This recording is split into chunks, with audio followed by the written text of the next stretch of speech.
Magandang araw, update na nga muna tayo sa ating minomonitor na si Bagyong Julian.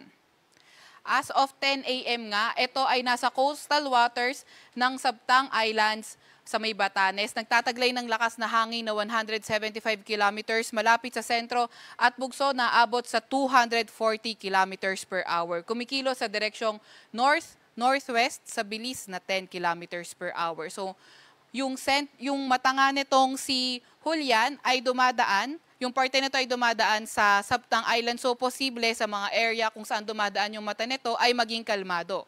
Pero wag pa rin tayo magpapakampante dahil eventually mararamdaman din natin yung mga malalakas na hangin paglagpas ng mata sa area natin.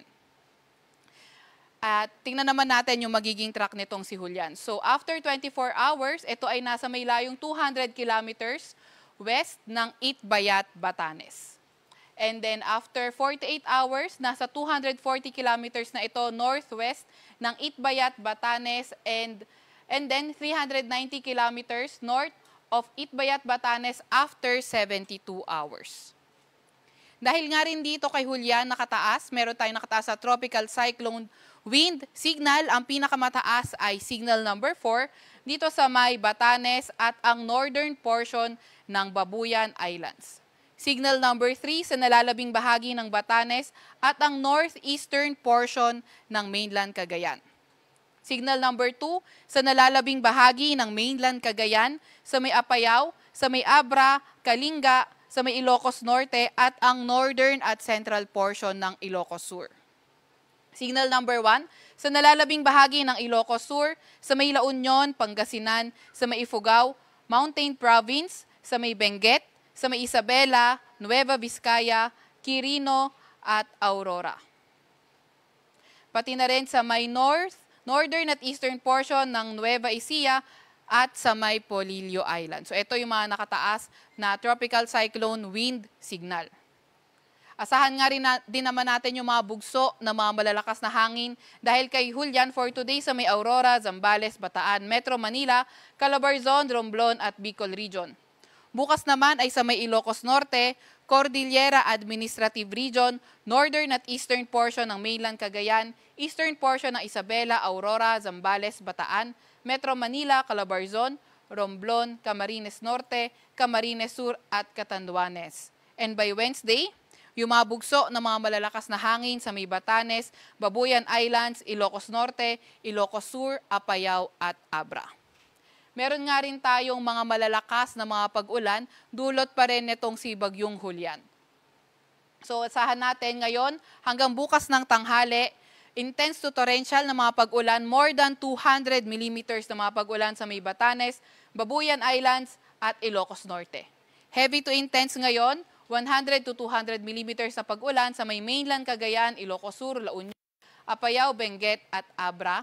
And then moderate to heavy na mga pag-ulan, 50 to 100 millimeters sa may Pangasinan, Zambales, Bataan, nalalabing bahagi ng Cordillera Administrative Region.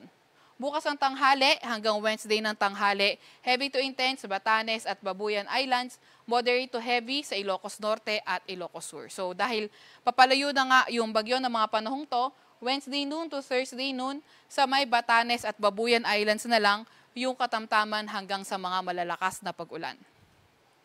So, inaasahan nga natin mas mataas yung mga pag-ulan sa mga mountainous areas, pati na rin sa elevated areas. Kaya yung mga kababayan nga din natin na nakatira sa mga flood-prone at landslide-prone areas ay pinag-iingat natin sa banta ng mga pagbaha o pagguho ng lupa. Meron din tayong nakataas na gale warning as of 5 a.m. sa may Batanes, Cagayan, kabilang na ang Babuyan Islands, northern coast ng Ilocos Norte at Isabela. Kaya kung maaari yung mga kababayan nating may maliliit na sasakyang pandagat, pati na nga rin yung mga motor bangkas, ay kung maaari huwag muna pumalaot dahil magiging maalon hanggang sa napakaalon ng karagatan. At ito naman, balikan natin yung track ng bagyo. So, itong area na to, yung yellow-orange area, so malalakas na hangin, yung dulot nito at least 39 kilometers per hour at ito naman malalakas na hangin rin. So, itong red area na to, mas malalakas na hangin at least 89 kilometers per hour. So, inaasahan nga natin nakikilos itong si Julian ngayon, west, northwest over Bashi, channel. And then posibleng maging isang super typhoon this afternoon or evening. And then by tomorrow, may kita nga natin na magre-recurve ito, si Julian, habang kumikilos ng mabagal. So, inaasahan natin, bago siya mag-recurve, ay isa na nga siyang super typhoon category. And then dahil mapupunta nga siya sa rugged terrain ng Taiwan, posibleng humina ito bago ito mag-landfall sa may bandang south ng Taiwan area. And then by Wednesday, saan natin kikilos ito? North, northeast to northeast. And then, posibleng ang lumabas ng PAR.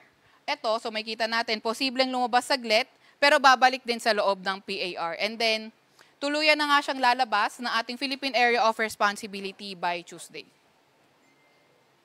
So, wag nga tayo magpapahuli sa update ng Pag-asa. I-like at i-follow aming X at Twitter account, DOST_Pag-asa, mag-subscribe sa aming YouTube channel, at para sa mas detalyadong impormasyon, bisitahin din ang aming website, pag-asa.dost.gov.ph.